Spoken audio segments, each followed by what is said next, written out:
주님 감사합니다. 또 한 주를 시작하는 이 아침에 하나님 우리를 깨워주시고 하나님 우리가 주님 앞에 기도하고 또 주님의 마음 앞으로 나아올 수 있도록 은혜 베풀어 주셔서 감사합니다. 하나님 우리 가운데 은혜 주시고 하나님의 말씀으로 우리를 새롭게 하셔서 하나님 우리가 온전히 주님이 기뻐하시는 그 삶을 하루하루 살아갈 수 있도록 은혜 베풀어 주십시오. 감사드렸고 예수 그리스도의 이름으로 기도드렸습니다. 네, 찬송가 176장 찬양 드리시겠습니다. 찬송가 176장입니다.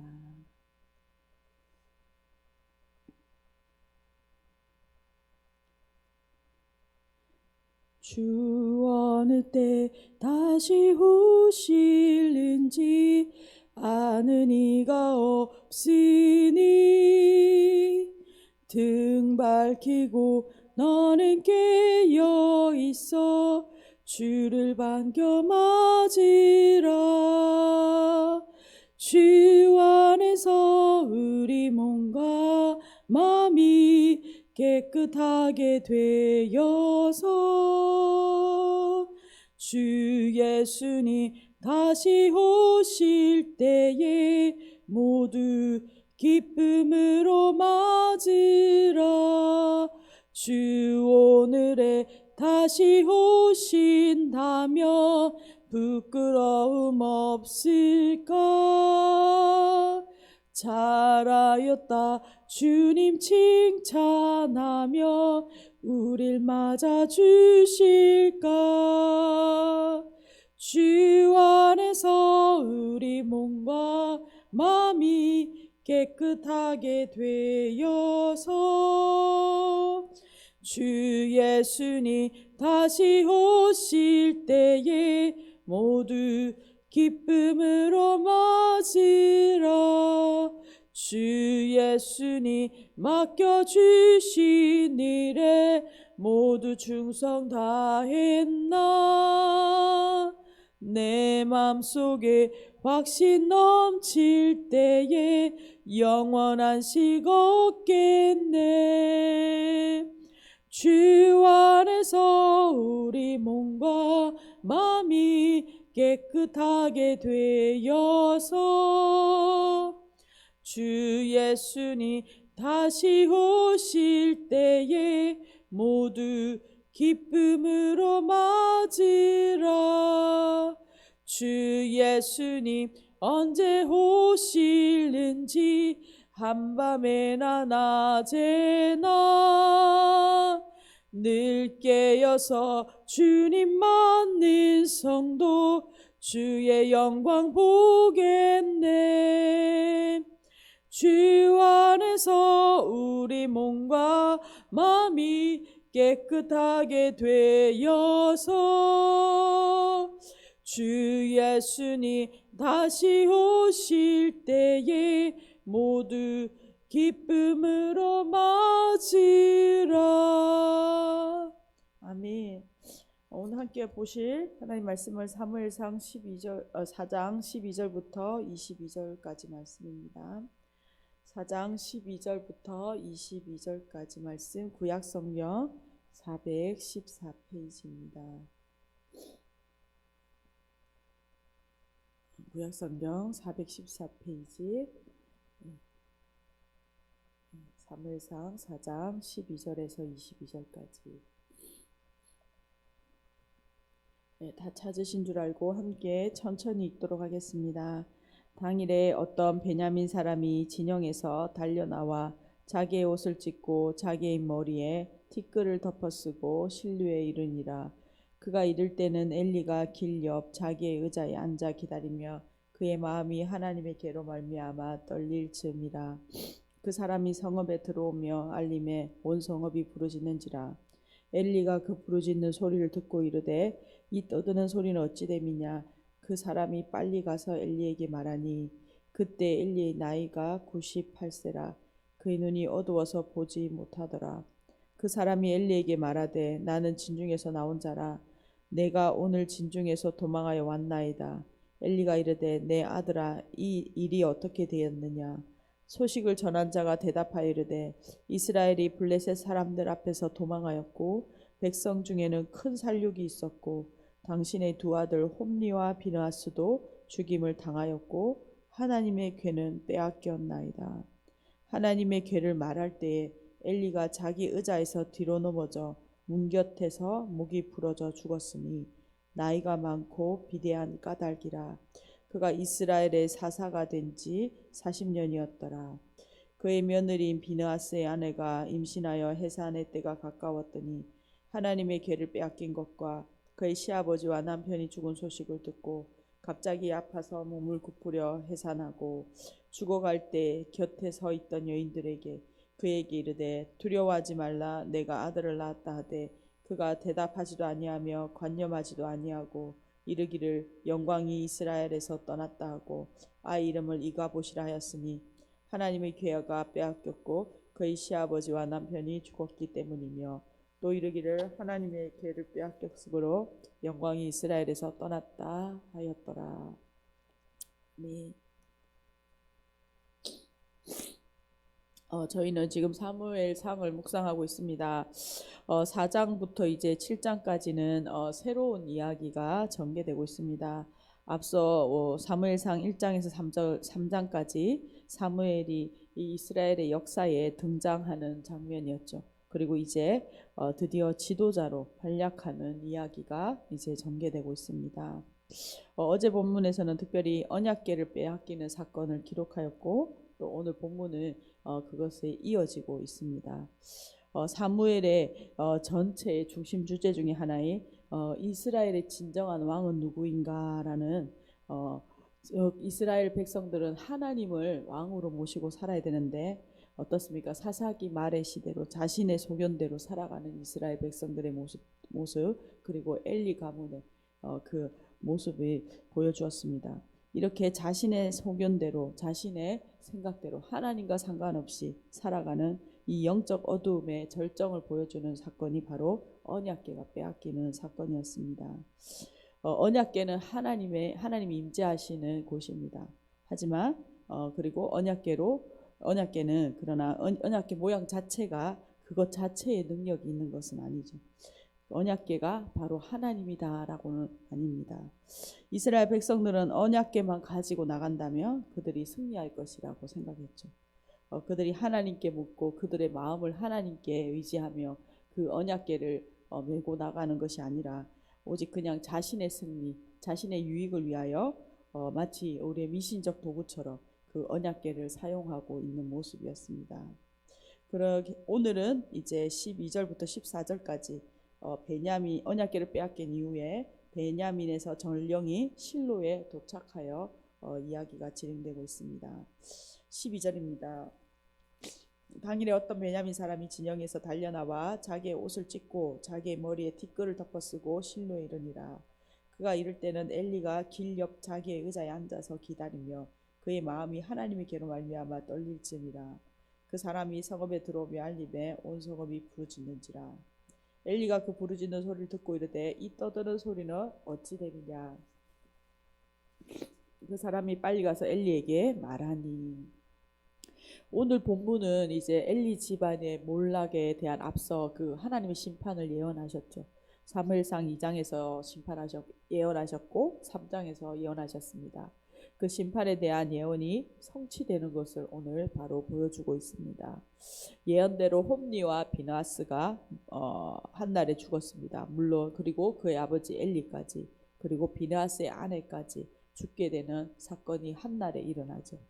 하나님은 죄에 대하여 오래 참으시지만 또한 공의로 심판하시는 분이십니다.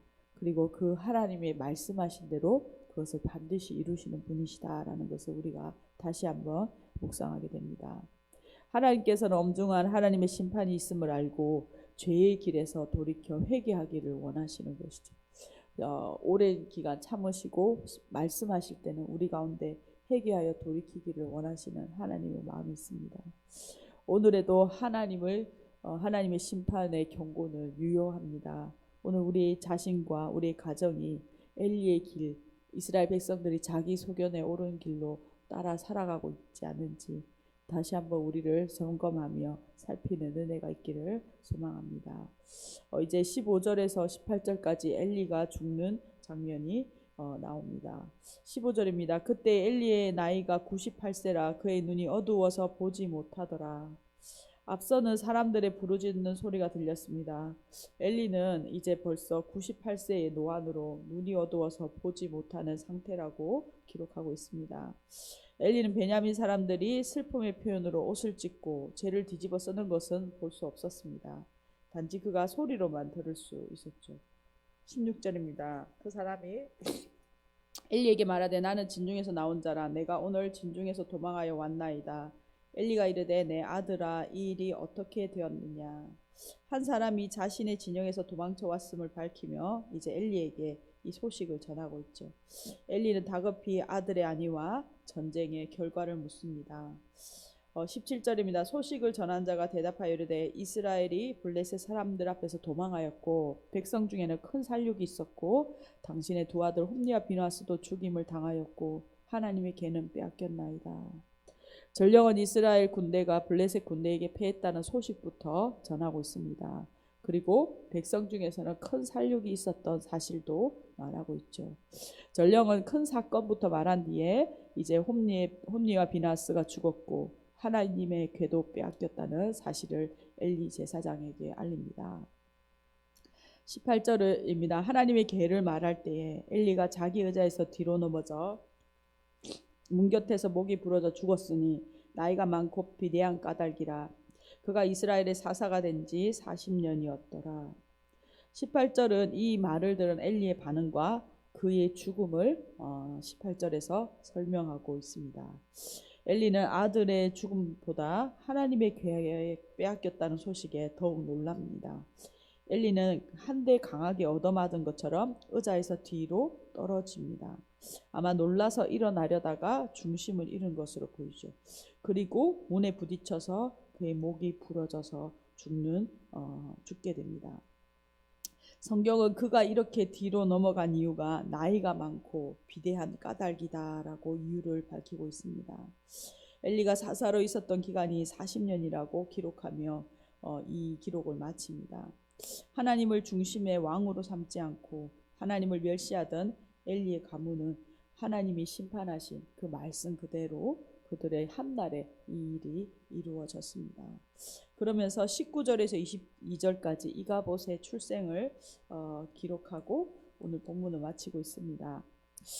엘리가 죽는 장면에서 엘리의 아들 비느하스의 집으로 그 장면이 옮겨지고 있습니다.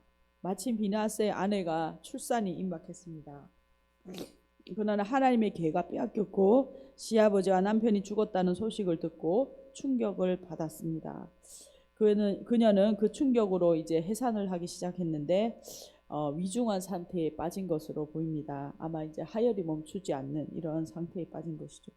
그녀는 죽어갈 때 하나님의 영광이 이스라엘에서 떠났다라는 뜻의 이가봇이라는 이름을 아들에게 남깁니다.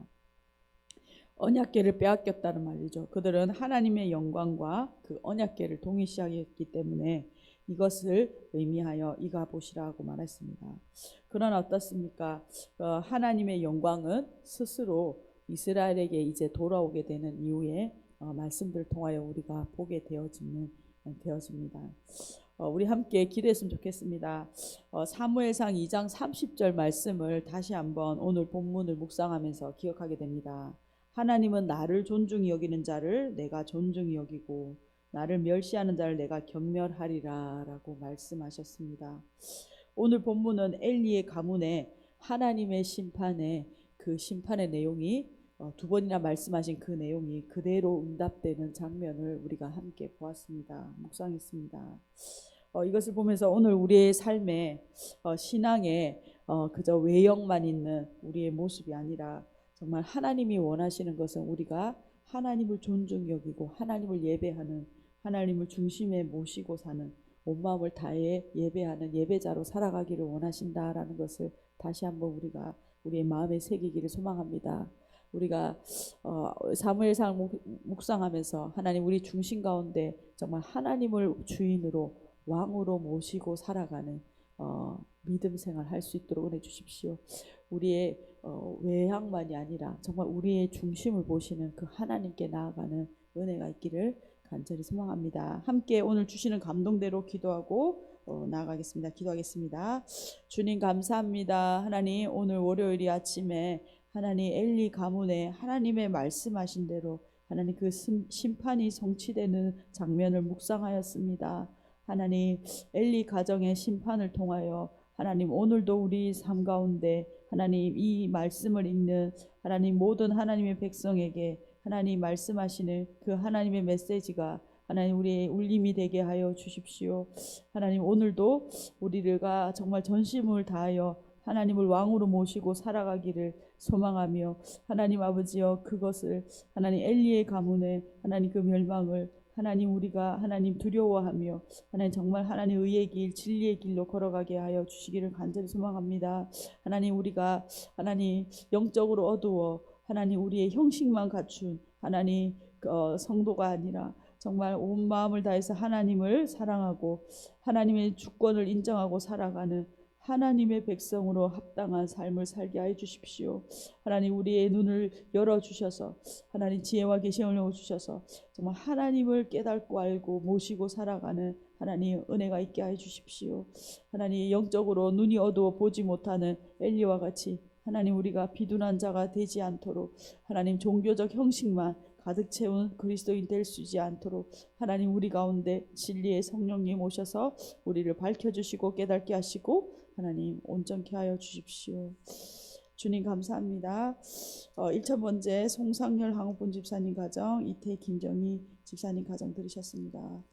주님 감사합니다. 하나님 이 귀한 예물 받으시고 하나님 이 가정들 가운데 정말 하나님을 존중히 여기고 하나님을 왕으로 모시고 살아가는 귀한 가정들 될 수 있도록 또 다음 세대 될 수 있도록 은혜 베풀어 주십시오.